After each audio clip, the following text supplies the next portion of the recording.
तो ये जो असाइनमेंट है हमारा पर्टिकुलर ये असाइनमेंट है, और इस असाइनमेंट में हम पर्टिकुलर राउट से डेटा लाना चाहते हैं।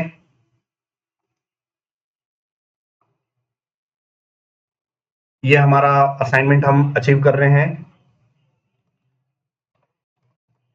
ठीक है, सो इसका पहला सेगमेंट हमारा सिटी है और दूसरा सेगमेंट कैटेगरी है। तो मैं चाहता हूं कि हम प्लेन रॉ एसक्यूएल क्वेरी को मैं पोस्टग्रिस पे भी करके बता दूं और माईसीक्वल पे भी करके बता दूं, ताकि आपको सीक्वल में क्या डिफरेंस आएगा वो थोड़ा बहुत आपको आइडिया लग पाए।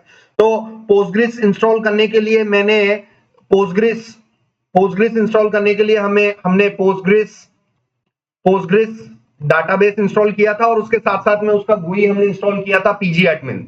ठीक है ना। और एक्सएम के लिए आपको यूज करना है, माईसीक्वल के लिए आपको यूज करना है एक्सएम्प यूज करना है। ठीक है ना। एक्सएम्प नाम का सॉफ्टवेयर है, XAMPP इस नाम का सॉफ्टवेयर है, और ये सॉफ्टवेयर के अंदर आपको सारी चीजें मिल जाएंगी। इसके साथ साथ आपको अलग से कुछ इंस्टॉल करने की जरूरत नहीं है। इसका डाटाबेस आपका PHP माई एडमिन है। ठीक है ना, PHP माई एडमिन। सो आज वाला असाइनमेंट मैं आपको दोनों तरीके से बताऊंगा। ठीक है ना। आप जिस कंपनी में जा रहे हो, जिस प्रोजेक्ट पे आपको काम कर रहे हो, अगर आपके कंपनी के बॉस ने बोल दिया कि भाई माईसीक्वल यूज करना है तो भी आप कंफर्टेबल हो। अगर आपके बॉस ने बोल दिया कि भाई पोस्टग्रिस डाटाबेस यूज करके आपको प्रोजेक्ट कंप्लीट करना है तो भी आप कंफर्टेबल होंगे। तो थोड़ा बहुत मैं आपको ये बताना चाहता हूं। तो यहां पर मैंने एक्सएम्प नाम का जो सॉफ्टवेयर है वो मैंने इंस्टॉल कर रखा है। अगर आपको एक्सएम्प के बारे में पता नहीं है तो एक्सएम्प गूगल पे लिखना, इंटर करना, पहली वेबसाइट आएगी apachefriends.org, और यहां से आप उसको डाउनलोड कर सकते हो। ठीक है ना। apachefriends.org से कौन सा सॉफ्टवेयर डाउनलोड कर लेना, एक्सएम्प। ये एक्सएम्प डाउनलोड करके इंस्टॉल करके आपको क्या मिल जाएगा, बेसिकली आपको किसका एक्सेस मिल जाएगा, माईसीक्वल डेटाबेस का एक्सेस मिल जाएगा। ठीक है ना। तो बेसिकली मुझे अभी क्या चाहिए, प्रोजेक्ट कंप्लीट करने के लिए डाटाबेस चाहिए। ठीक है ना, क्योंकि टेक्नोलॉजी तो मैं कौन सी यूज कर रहा हूं, नेक्स्ट जेएस। ठीक है ना। तो नेक्स्ट जेएस के साथ में मैं एक बार ट्राई करना चाहता हूं, कौन से डाटाबेस के साथ में, नेक्स्ट जेएस प्लस पोस्टग्रिस, और एक बार मैं यूज करना चाहता हूं next JS plus MySQL database, so that we have a comfortability on both of the databases. So ये XAMPP आपको इंस्टॉल कर लेना, स्ट्रेट फॉरवर्ड है, डाउनलोड करना है, नेक्स्ट नेक्स्ट नेक्स्ट नेक्स्ट करके इंस्टॉल कर लेना। इंस्टॉल करने के बाद आपके मशीन में XAMPP नाम का आइकन आ जाएगा, ये XAMPP कंट्रोल पैनल। इसको मैंने रन एज एडमिनिस्ट्रेटर किया, यहां पर हम गए।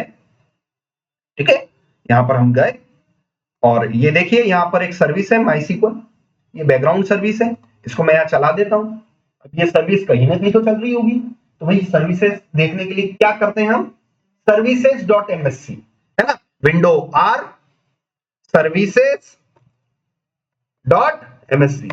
पूरे ऑपरेटिंग सिस्टम में, विंडोज ऑपरेटिंग सिस्टम में कहीं पे भी आपको बैकग्राउंड सर्विसेज की लिस्ट देखनी है तो भाई कहां देखते हो, services.msc में। अब यहां पर मैं जाऊंगा, MySQL लिखूंगा।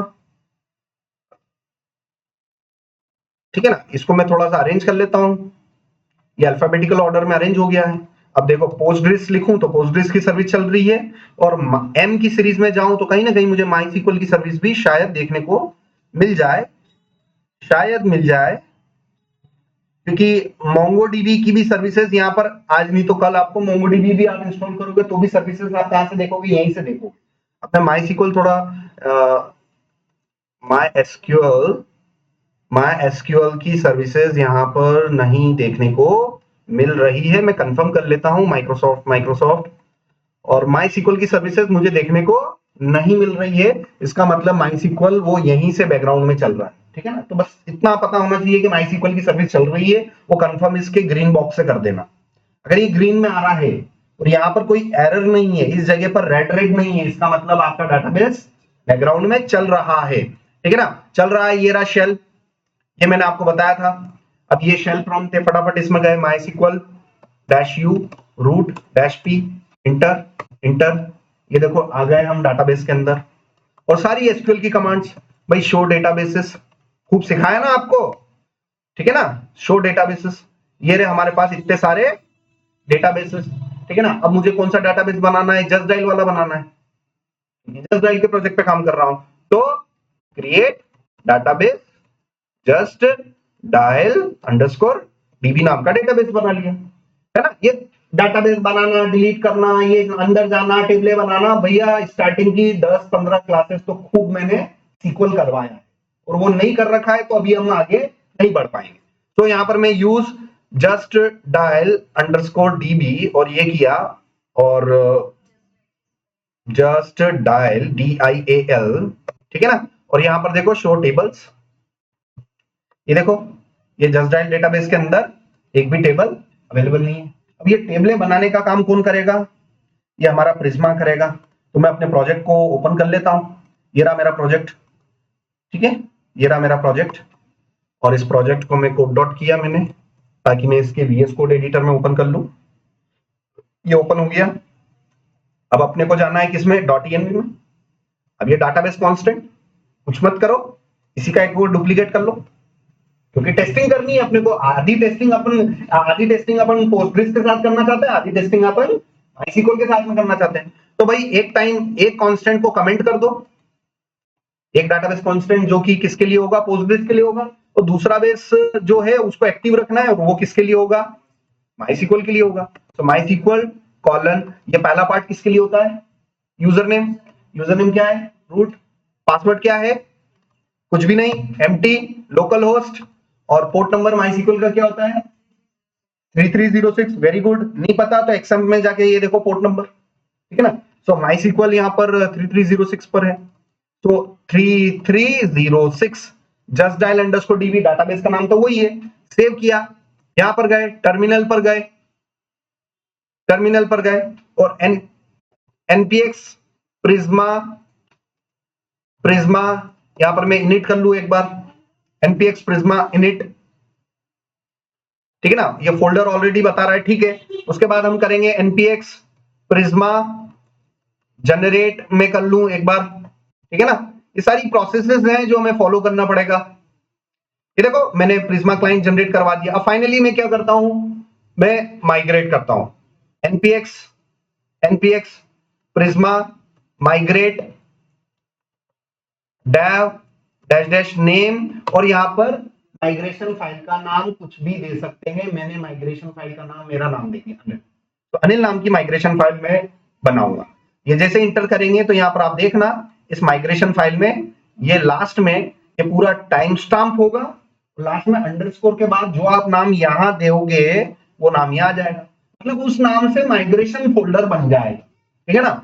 अब ये माइग्रेशन का नाम तो मैंने अनिल दे रखा है, मगर उससे पहले वो क्या अटैच कर देगा, टाइम स्टाम्प, है ना, ईयर मंथ डे और HHMMSS आवर मिनट सेकंड ऐसा कुछ ये ले लेगा। ये देखो 2025 11 26 03 ये, तो this is what time stamp, है ना। साल, मंथ, डे, घंटा, मिनट, सेकंड, भाई इस पूरे को अगर आप कलेक्ट करोगे तो इसको क्या बोलोगे, टाइम स्टाम्प। क्या बोलोगे, टाइम स्टाम्प। तो ये देखो टाइम स्टाम्प अंडरस्कोर और आपकी माइग्रेशन फाइल का नाम इसने दे दिया है। मैंने अपनी माइग्रेशन फाइल का नाम अनिल दिया है, और मैं इंटर कर रहा हूं आपके सामने। अब देखना ये डायरेक्टरी बना देगा, पॉसिबली डायरेक्टरी बना देगा डेटाबेस URL प्रिज्मा। यस, मुझे इसके साथ साथ कॉन्फ़िगरेशन भी करनी पड़ेगी स्कीमा के अंदर, बिकॉज यहां पर मैंने प्रोवाइडर क्या ले रखा है, पोस्टग्रेस ले रखा है। नाउ आई नीड, इसी का मैं डुप्लीकेट कर लेता हूं, और एक को शायद मैं कमेंट इस तरीके से कर दूं, शायद इस तरीके से कर दूं, मुझे कंफर्म नहीं है, तो मैं हटा ही देता हूं, ठीक है ना। मैं हटा देता हूं और इसको मैं पोस्टग्रेस की जगह MySQL ले लेते हैं, क्योंकि भाई अब आप टेस्टिंग उसके साथ करना चाहते हो, तो ये जितनी भी एरर आ रही है थोड़ा बहुत सोच समझ के आपको काम करना। सो specify migration log, please start the new migration history and Prisma tab. So यहाँ पर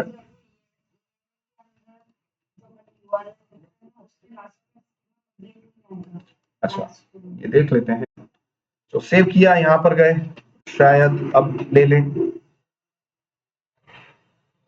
database source MySQL in your schema does not match with any, ये माइग्रेशन फाइल में डिलीट कर देता हूं, ठीक है ना, क्योंकि ये माइग्रेशन मैनुअल डिलीट कर लो, फिर ट्राई करके देखो, किसी ना किसी तरीके से आपको उसको चालू करना पड़ेगा। ये देखो तो ट्रिक्स काम कर जाते हैं, है ना। बस कॉमन सेंस बोलना चाहिए यार, ये माइग्रेशन फाइल ये पहले की बनी हुई थी तो मैंने उड़ा दी, क्योंकि वो किसके हिसाब से बनी हुई थी, पोस्टग्रेस के हिसाब से बनी थी। मैंने अब माइस्क्ल के हिसाब से कर ली। तो देखो माइग्रेशन नाम का फोल्डर बना, टाइम स्टाम्प अंडरस्कोर मेरी फाइल का नाम, अंदर गए तो एसक्यूएल नाम की फाइल मिली, और एसक्यूएल पढ़े तो देखो ये प्लेन एसक्यूएल क्वेरी उसने क्रिएट टेबल वाली लिख दी, लिख दी कि नहीं लिख दी। अब यहाँ पर मैं अपने स्कीमा फाइल के अंदर गया। अब जब भी हम टेबलें बनाते हैं तो स्कीमा के अंदर हमें उसकी मॉडल फाइल बनानी पड़ती है। अब हमारे पास ये 3 टेबल है।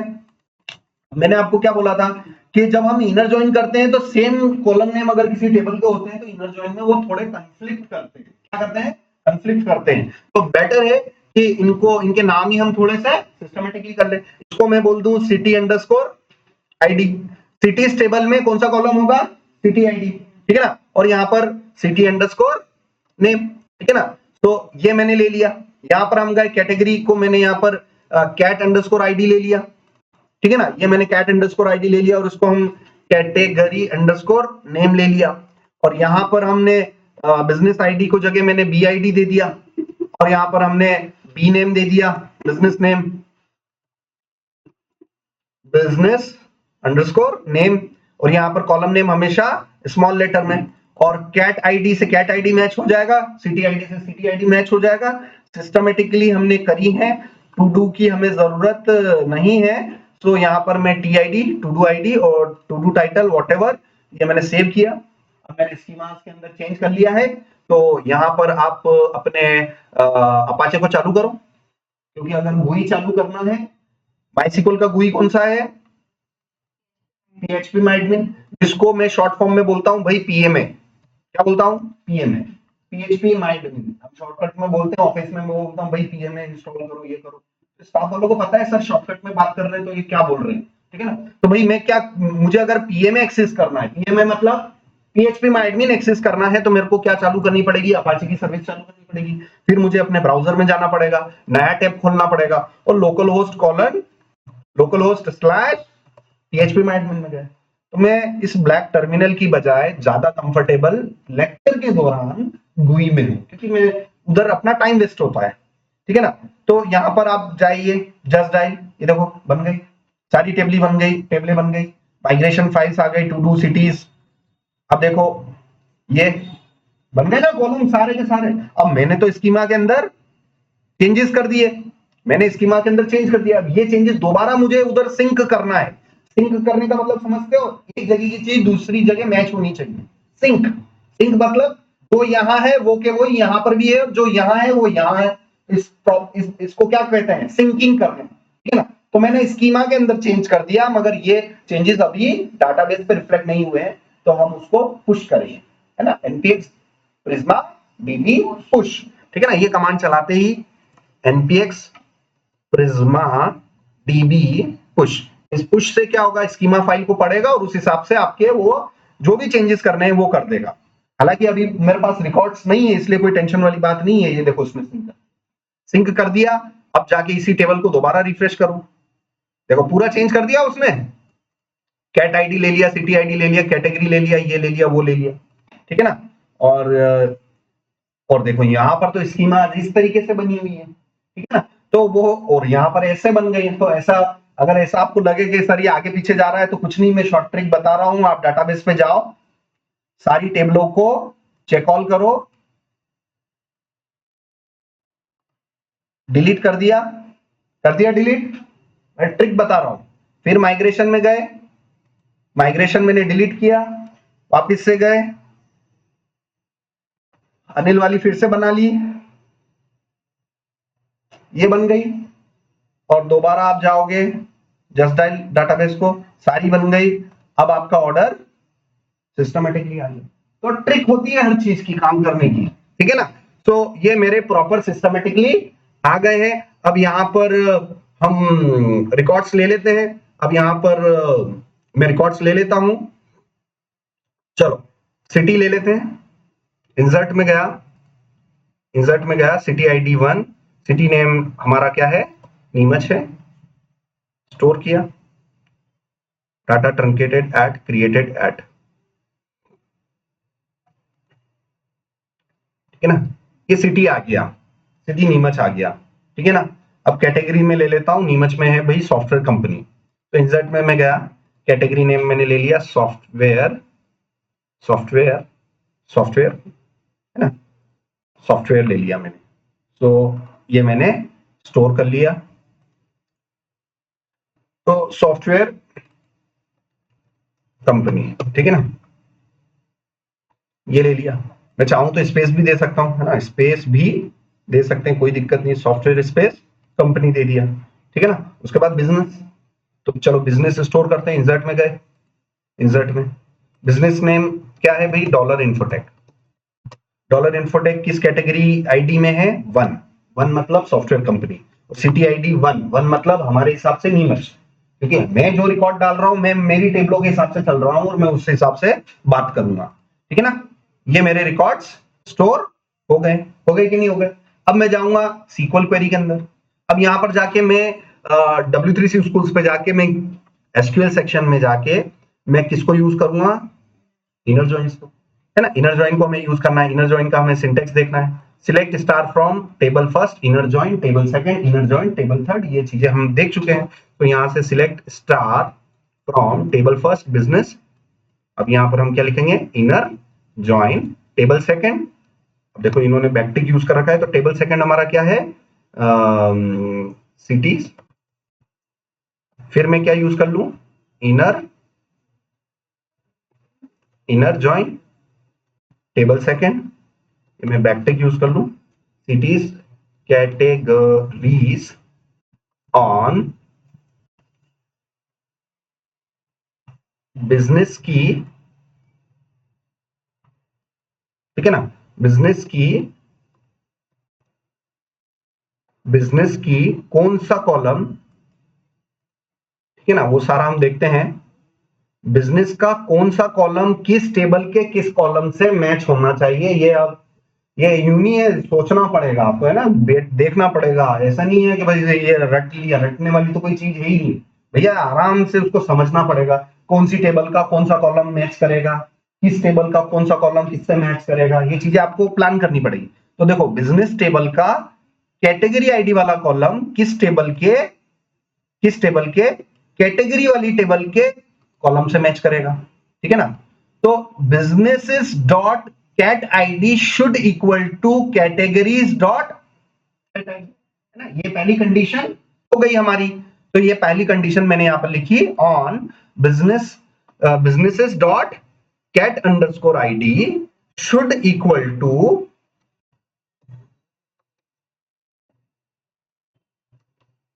Category, categories dot cat underscore ID, ये हो गया। अब मेरी दूसरी कंडीशन है, तो मैंने कौन सा ऑपरेटर लगाया, and operator. These are logical operators, है ना। तो ये लॉजिकल ऑपरेटर्स है। तो ये एंड का क्या मतलब हो गया कि लेफ्ट वाली कंडीशन भी सही होनी चाहिए और ये राइट वाली कंडीशन, यहां पर जो मैं राइट वाली कंडीशन लिखूंगा दोनों तरफ की सही होनी चाहिए, तभी वो रिजल्ट आपको देगा। तो इस पूरे को मैं फिर से कॉपी कर लूं, दूसरी कंडीशन में बना लेता हूं। तो अब क्या हो गया, अब ये हो गया कि भाई बिजनेसेस की सिटी आईडी, बिजनेसेस की सिटी आईडी, बिजनेसेस की सिटी आईडी मैच होनी चाहिए सिटी स्टेबल की, सिटी स्टेबल की सिटी आईडी से मैच होना चाहिए। अब सिटी आईडी का क्या कॉलम है, आप नए नए टैब खोल खोल के देख देख के समझो, ठीक है ना। सिटी स्टेबल की सिटी आईडी से मैच होना चाहिए, सिटी स्टेबल की सिटी आईडी के साथ मैच होना चाहिए और रिकॉर्ड आ जाना चाहिए। सो सिटी आईडी से मैच होना चाहिए। मेरी पूरी क्वेरी हो गई है। अब मैं इसको यहां से एग्जीक्यूट करवाऊं, ये देखो रिकॉर्ड दे दिया इसने। मगर इसी पैटर्न में मैं कल पोस्टग्रेस के साथ काम कर रहा था, तो वो तो काम कर ही नहीं रहा था, उसमें वो ऑन का ने एलियास देने का पता नहीं क्या लोचा है। मतलब मेरे को तो मालूम है, मगर आपको उस हिसाब से सोचना है। Yes, the plain SQL query is not 100% compatible on either databases. तो जब आप एसक्यूएल सीख लेते हो, इसका मतलब यूं नहीं है कि 100% आपकी वो एसक्यूएल में जितनी चीजें सीखी वो एग्जैक्टली काम कर जाएगी। There may be a little bit variation. समझ में आया। तो मैंने आपको जब एसक्यूएल की ट्रेनिंग दी थी, मैंने आपको ये वाली ट्रेनिंग दी थी, ठीक है ना। और मैंने उस समय ट्रेनिंग में माइसीक्वल लेके चला था, ठीक है ना। तो माइसीक्वल के हिसाब से आपको करना है और पोस्टग्रेस के हिसाब से, तो फिर आपको उसके हिसाब से क्वेरी फिट कर करके लिखनी पड़ेगी, ठीक है ना। तो देखो आज रिजल्ट दे दिया इसने, तो कल ये सेम क्वेरी में लिख रहा था तो रिजल्ट आ ही नहीं रहा था मेरा, क्योंकि उसका एसक्यूएल की इनर जॉइन का थोड़ा फॉर्मेट अलग है, थोड़ा सा अलग है है ना। तो ये देखो इसने मेरे को रिकॉर्ड दे दिया कि भाई नीमच के अंदर सॉफ्टवेयर कंपनी है डॉलर इन्फोटेक नाम की, मेरे को रिकॉर्ड मिल गया। इसी रिकॉर्ड को मैं यहाँ पर अपनी एप्लीकेशन में फ्रंट एंड में देना चाहता हूँ। तो मैं इसको रन कर लेता हूँ, npm run dev, npm run dev। इसको मैं लॉन्च करूं, इसको मैं लॉन्च करूं, लोकल होस्ट कॉलम 3000, ये मेरी एप्लीकेशन मेरी लॉन्च हो गई। देखो सक्सेसफुली लॉन्च हो गई। अब पहले में तो मैं क्या लिखूंगा, सिटी, सिटी में मैंने क्या लिखा, नीमच, और दूसरे में मैंने लिखा सॉफ्टवेयर कंपनी। अभी मैं ऐसे लिख रहा हूं, ठीक है ना, बट मैं अभी इसको अच्छी तरीके से अपन समझेंगे, ठीक है ना। तो जैसे ही मैंने हिट किया तो ये मेरे को वो पर्टिकुलर रिकॉर्ड्स देगा, ठीक है ना। तो ये अभी एसक्यूएल प्लेन क्वेरी, ये पूरी की पूरी प्लेन क्वेरी हम यहां पर जाएंगे। ये कल वाली जो प्लेन क्वेरी है इस बैकटिक के अंदर, और अभी जो हमने टेस्ट किया है, अभी जो मैंने टेस्ट किया ना, ये वाली पूरी क्वेरी मैंने टेस्ट करी। तो पहला first thing first you should write a plain SQL query of inner join, then confirm whether you are getting the data. अब कंफर्म हो जाओ भाई डाटा आ रहा है तो ही आगे बढ़ पाओगे, नहीं आ रहा है तो पहले डाटा लेके आओ, स्टेप बाय स्टेप चलना है। तो ये प्लेन क्वेरी मैंने कंफर्म किया, यहां जाके ये इनर जॉइन की क्वेरी पूरी लिखी मैंने गो बटन पे क्लिक किया, क्लिक करने पर मुझे डाटा मिला, तो ही मैं कोडिंग में आगे बढ़ूंगा। समझ में आ रहा है ना। डायरेक्ट यहां करके बेवकूफी मत करना, पहले you should confirm the SQL queries whether you are getting the records और नॉट।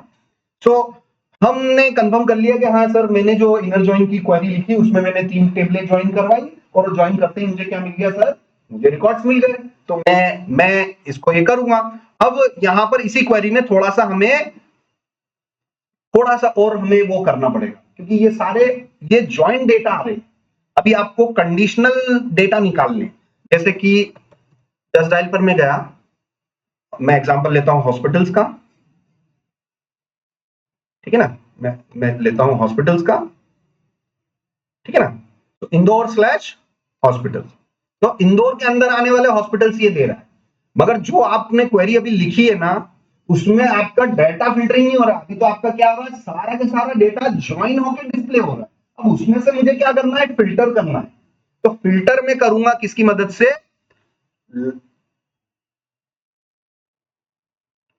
या तो मैं वेयर क्लॉज यूज करूंगा। डाटा फिल्टर करने के लिए आप क्या यूज करते हो, वेयर, वेयर सम कंडीशन, या फिर मैं यूज करूंगा वाइल्ड कार्ड, ठीक है ना। तो डाटा फिल्टर करने के लिए, आपके पास क्या क्या तरीके हैं, या तो आप वेयर क्लॉज करके करो, मगर वेयर में क्या है, क्या एग्जैक्टली आपको वो केस सेंसिटिव होता है। तो अगर आपने सॉफ्टवेयर यहाँ यूआरएल में सॉफ्टवेयर कंपनी अगर स्मॉल लेटर में लिख दिया और डाटाबेस में सॉफ्टवेयर एज कैपिटल में है, तो भैया वो डाटा नहीं आएगा। तो सबसे सेफ साइड कौन सा है, दैट इज वाइल्ड कार्ड, ठीक है ना। तो दोनों में मैं करके बताऊंगा। मैं पहले वाइल्ड कार्ड ले लेता हूं। वाइल्ड कार्ड का क्या है, वेयर के बाद, अच्छा मैं where plus you should use the wild card, where के साथ में आपको वेयर तो यूज करना ही करना है। यहां पर देखो ना, वेयर के बाद आपको अपना कॉलम नेम लेना है, लाइक सम पैटर्न। तो इसको हम इस पूरी क्वेरी को यहां पर फिर से दोबारा बिल्ड करेंगे, और यहां पर ये इनर जॉइन के बाद मैं क्या लगाऊंगा, where, where, where, where some condition. so where some condition, so where some column like this percent, है ना।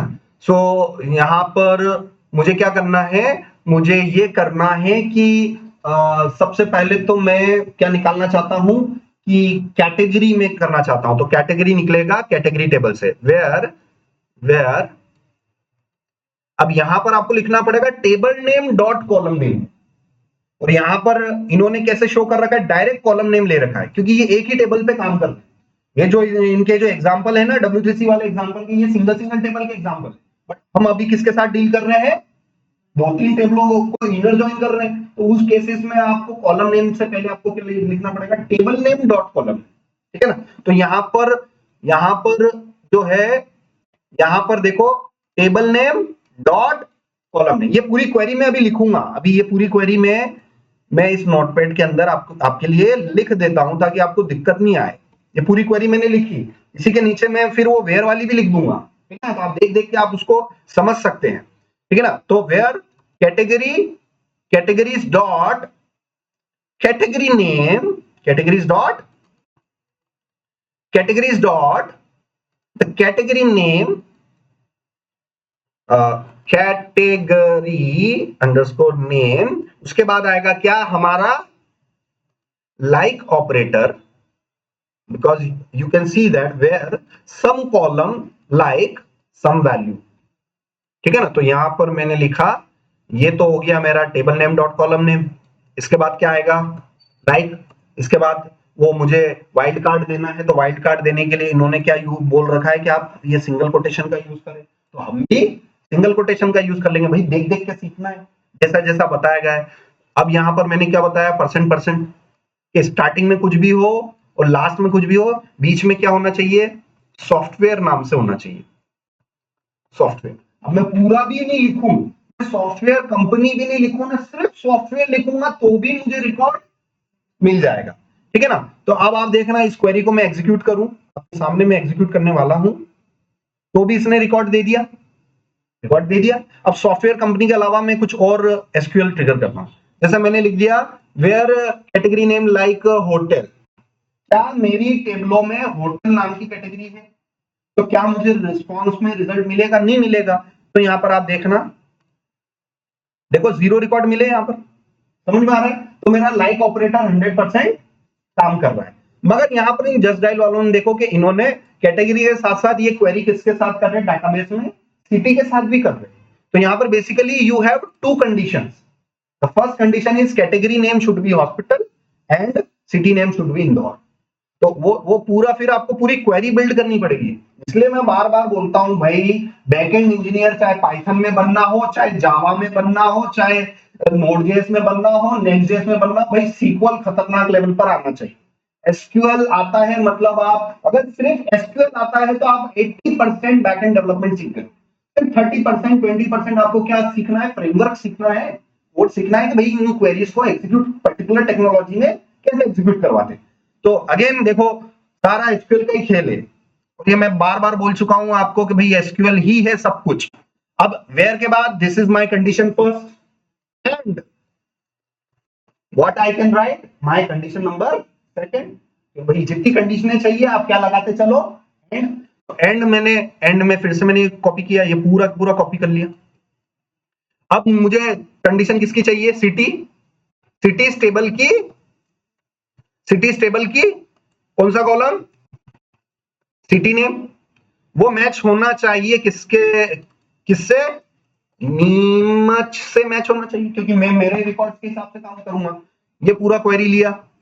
अब मैं ये इतना पार्ट कॉपी कर लूं और नोटपैड में आपके लिए सिस्टमेटिकली मैं एक एक पैटर्न को समझा देता हूं, ठीक है ना। ये इतना पार्ट पहले ट्रिगर करके देखना, ठीक है ना। तो ये अब, और ये इतना पार्ट फिर बाद में ट्रिगर करके देखना, ठीक है ना। तीनों पैटर्न में अलग अलग लिख रहा हूं, ठीक है ना। अब देखना,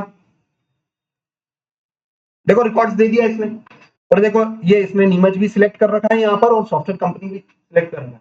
अब यहां पर ये वाइल्ड कार्ड यूज करने से फायदा इतना अच्छा है कि मैं आपको बताऊं, अगर नीमच की जगह अगर नीमच में कैपिटल में भी लिख दूं तब भी रिकॉर्ड आ जाएगा, क्योंकि वो तो सिर्फ मैच कर रहा है, केस सेंसिटिव से कोई लेना देना नहीं है ना। आपके डाटाबेस में नीमच आपने स्मॉल में लिख रखा हो, मगर आपके क्वेरी स्ट्रिंग में वो कैपिटल में आ रहा हो, तो वो मैच फिर भी कर जाएगा। इसकी मदद से लाइक ऑपरेटर इतना पावरफुल है, लाइक ऑपरेटर, समझ में आ रहा है। अब देखो, अब नीमच मैंने पूरा किसमें लिख दिया, कैपिटल में। और आप यहां पर देखो, यहां पर सिटी वाली टेबल में देखना भाई, नीमच किसमें लिखा हुआ है, टोटल स्मॉल में, फिर भी मैच कर जाएगा और रिकॉर्ड मिल जाएंगे। ये सारी कैपेबिलिटी इस लाइक ऑपरेटर की, इतना पावरफुल है ये, ठीक है ना। तो इसको पूरे को मैंने कॉपी किया और मैं एक बार एग्जीक्यूट करके बता देता हूं। देखो फिर भी मेरे को रिकॉर्ड दे दिया उसने, फिर भी दे दिया। अब सोचो यार, मैंने है ना सिटी का नेम नीमच की जगह सिर्फ नीम भी लिख दूं मैं, जरूरी नहीं नीमच पूरा लिखना, मैं स्टार्टिंग के 3-4 कैरेक्टर भी लिख दूं तब भी रिकॉर्ड दे देगा, वो इतना पावरफुल है, ठीक है ना। उससे तो मिलता जुलता भी होगा ना, वो दे देगा। तो ये आप देखो, ये देखो फिर भी उसने दे दिया। तो अब बताओ मुझे, जस्ट डायल वालों ने यहाँ पर मैं अगर ये इंदौर, ये इन्होंने स्मॉल ऐसे लिख रखा है, अगर मैं पूरा के पूरा इंदौर कैपिटल में लिखूं ना, इंटर करूं, तब भी उस जसडाइल वालों का सिस्टम मेरे को इंदौर का डाटा देगा कि नहीं देगा? देगा। अब देखते हैं देगा कि नहीं देगा भाई, प्रैक्टिकल करके देखना पड़ेगा। मैंने किसमें लिखा? पूरा के पूरा कैपिटल। और ये देखो किसका रिकॉर्ड दे दिया इसने? इंदौर का दिया कि नहीं दिया? अब मैं इंदौर का यहां पर देखना, पहला सेगमेंट इंदौर को मैं प्योर स्मॉल लेटर में लिखता हूं और इंटर करता हूं, तब भी ये मेरे को किसका रिकॉर्ड दे दिया भाई? इंदौर का दे दिया। मैं पहले का स्टार्टिंग के कुछ लेटर्स अगर यहां पर आई स्मॉल में है, बाकी मैं इस तरीके से लिखूं, पहला इंदौर का जो आई है ना कैपिटल लिखा, बाकी सब स्मॉल में लिखा, इंटर किया, तब भी उसने मेरे को क्या दे दिया? तो इंदौर का दे दिया। और शायद मैं इंदौर में स्टार्टिंग में आई इंदो इंडो करके अगर लिखूं तो शायद दे रहा है कि नहीं दे रहा है, कंफर्म कर ले, मेरे को भी मालूम नहीं है भाई, है ना, मैं रिसर्च करने वाला बंदा हूं। ये नहीं दे रहा है, मगर हमने जो लाइक ऑपरेटर बनाया है, हमने जो क्वेरी बनाई है, वो इतनी पावरफुल है कि सर आप सिटी के स्टार्टिंग के 2-3 लेटर भी लिखोगे तब भी आपको रिजल्ट मिल जाएगा। तो समझ में आ रहा है कि इन जस्ट डायल वालों ने अपने बैकएंड सिस्टम में एक क्वेरी बना रखी होगी इनर जॉइन वाली, और वहां पर उन्होंने 100% लाइक ऑपरेटर उन्होंने यूज कर रखा होगा। ठीक है ना? तो ये इनके रिकॉर्ड्स आ रहे हैं, भले इनके नहीं आ रहे हैं, इनके मैं इंदौर के स्टार्टिंग के 2-3 कैरेक्टर लिख रहा हूं, मगर वो दे नहीं रहा है, तो शायद उन्होंने लाइक ऑपरेटर यूज कर रखा हो, नहीं कर रखा हो, हम नहीं कह सकते क्योंकि हमें थोड़ी मालूम है इन्होंने बैकएंड में क्या कर रखा। हम तो इसको देख देख के चीजें अच्छी बना सकते हैं। ठीक है ना? सो ये चीजें हो गई। अब ये क्वेरी मेरी परफेक्ट चल रही है कि नहीं चल रही देख लेते हैं। तो यहां पर हम गए, इस क्वेरी में गए, यहां पर गए, ये गए, और ये पूरी क्वेरी बनाई। देखो डाटा आ गया। अब this will be called my, this entire query SQL query will be called raw SQL query। इसको हम क्या बोलेंगे? रॉ है ना, प्लेन SQL query है। इस प्लेन SQL query को मैं नेक्स्ट जेएस में प्रिज्मा की मदद से एग्जीक्यूट करवाऊंगा, वहां से रिकॉर्ड जो भी आएंगे उस रिकॉर्ड को हम लेंगे। ठीक है ना? सो ये देखो प्रिज्मा वालों ने एक बना रखा है रॉ क्वेरी नाम से, इन्होंने डॉलर रॉ क्वेरी के नाम से बना रखा है, उस पूरी क्वेरी को आपको यहाँ लिखना है। जितने भी रिजल्ट आपको यहाँ मिल रहे हैं नीचे, जितने भी रिजल्ट आपको यहाँ पर मिल रहे हैं, ये जितने भी रिजल्ट मिल रहे हैं, ये किस वेरिएबल में आ जाएंगे आपके पास? रिकॉर्ड्स नाम के वेरिएबल में आ जाएंगे। और इसको हम देखते हैं। ठीक है ना? तो इस पूरी क्वेरी को मैंने यहां से कॉपी किया, इस पूरी क्वेरी को मैंने यहां पर पेस्ट किया। अब दिक्कत ये है, अब दिक्कत ये है कि यहां पर ये बैकटिक से स्टार्ट है और बैकटिक से लास्ट में खत्म है, तो बीच में बैकटिक नहीं आने चाहिए, अगर आ रहे हैं तो उनको स्केप करने पड़ेंगे। ठीक है ना? उनको स्केप करने पड़ेंगे, ये स्केप कैरेक्टर कहलाता है। ठीक है ना? ये मैंने इनको स्केप किए, देखते हैं स्केप करके देखते हैं। ये मैंने स्केप किया, इनको स्केप कैरेक्टर यूज कर रहे हैं।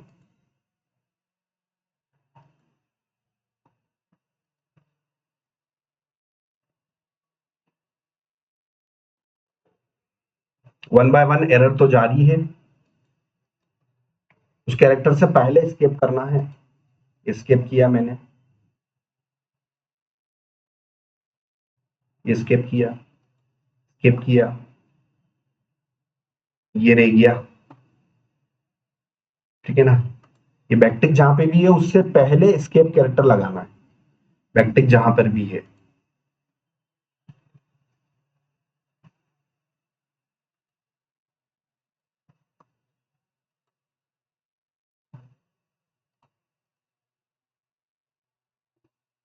ठीक है ना?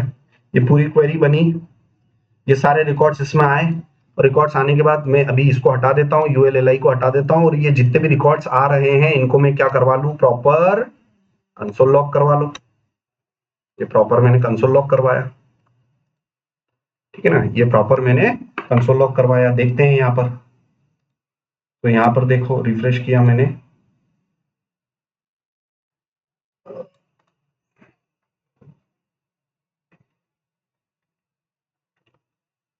तो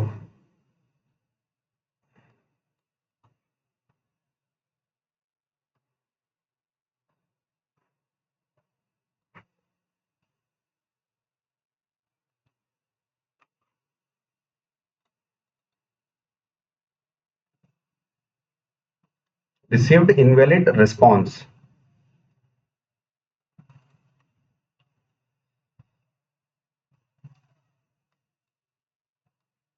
मैं अभी पूरी क्वेरी को हटा के सिंपल सिंपल एक बार कर लेता हूं, ठीक है ना। जैसे मैंने लिखा सिलेक्ट स्टार फ्रॉम बिजनेस, मैंने सेव किया और देखते हैं यहाँ पर रिस्पॉन्स मिल रहा है कि नहीं मिल रहा है। इनवैलिड रिस्पॉन्स मिल रहा है। सो सिलेक्ट स्टार फ्रॉम बिजनेस यहाँ पर मैंने दिया, देखा,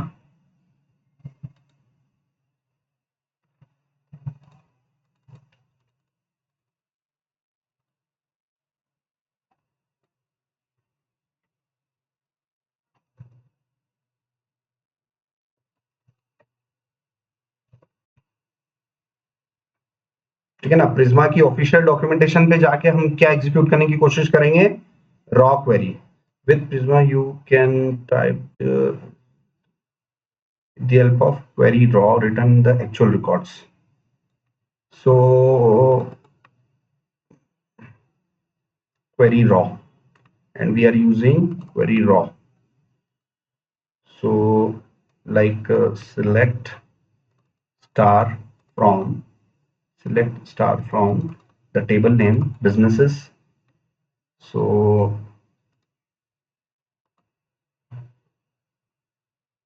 invalid response, query raw. दूसरा तरीका यहाँ पर you can also use prisma.sql helper. So we can write prisma.sql helper, इसका भी यूज कर सकते हैं हम। Select star from business,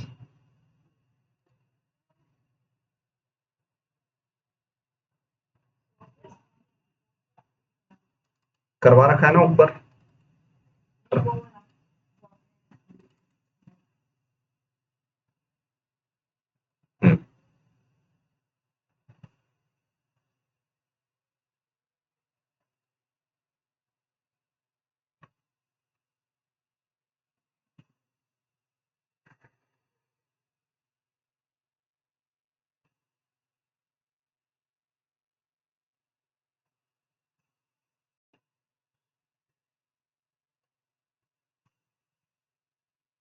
prisma.sql query and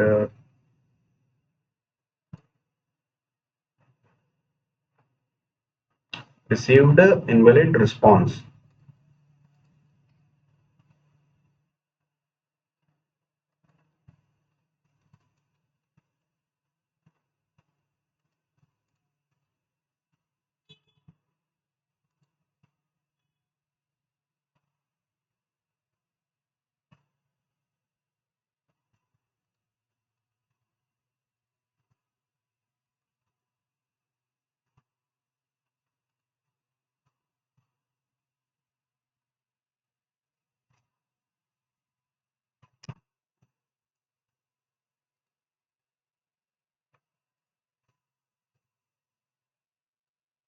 investigate करते हैं और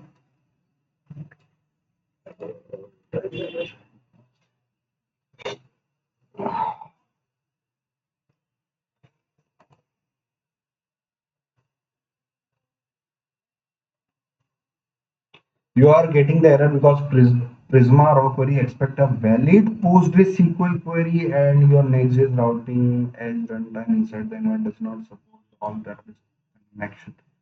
Disable runtime. But I am using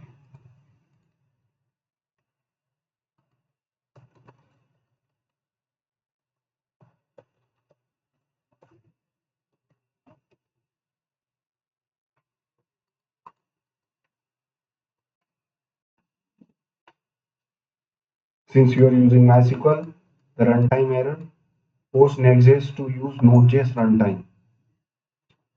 At the top of your page file,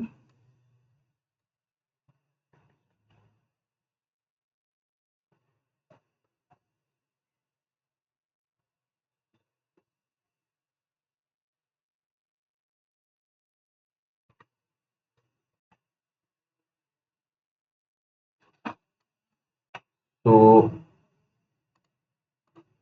yes, model name here is B capital, और यहाँ पर हम बी स्मॉल में लिख रहे हैं, बट देखते हैं रियल में डेटा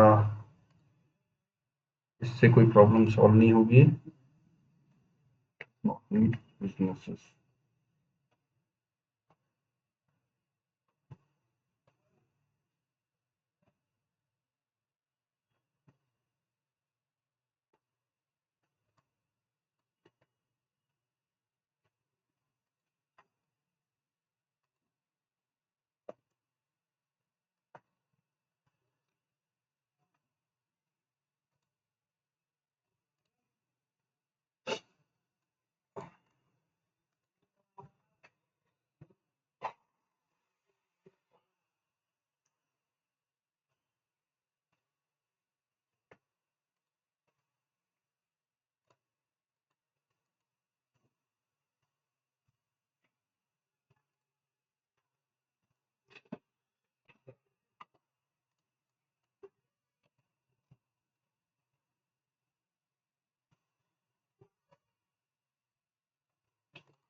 एडेप्टर की जरूरत ही नहीं है ना। अभी आप देखो कि मैंने जब उसको npx prisma db पुश किया, सिंक कर दी, तो you don't need an adapter.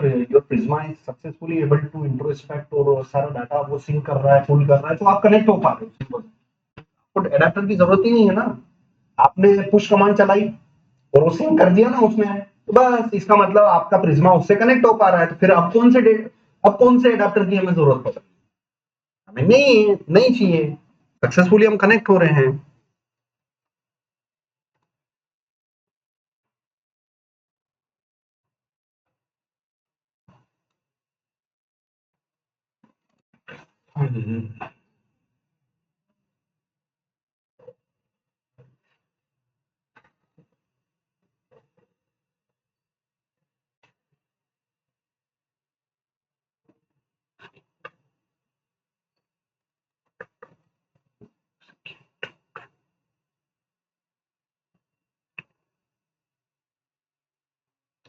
So select के साथ में क्वेरी रो यूज कर रहे हैं, और अगर आपको इंसर्ट करना है तो उसके लिए एग्जीक्यूट रॉ यूज कर रहे हैं ये लोग, है ना। यहाँ पर ये दे रखा है कि क्वेरी रॉ कब यूज करना है, एग्जीक्यूट रॉ कब करना, to return a count of affected row, basically after update और डिलीट और इंसर्ट। तो सिलेक्ट के साथ सिर्फ क्या यूज करना है आपको, क्वेरी रॉ यूज करना है।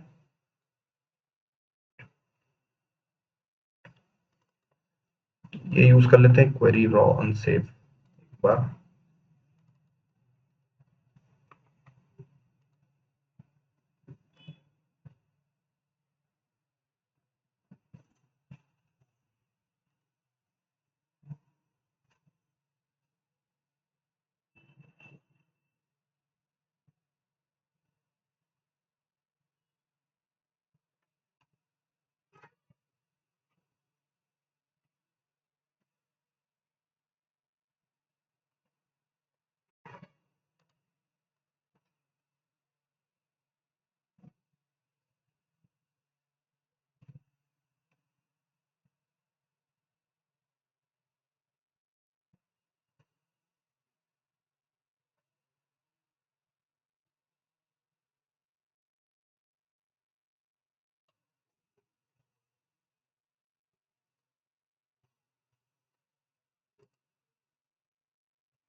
ठीक है, इसको आप देखना।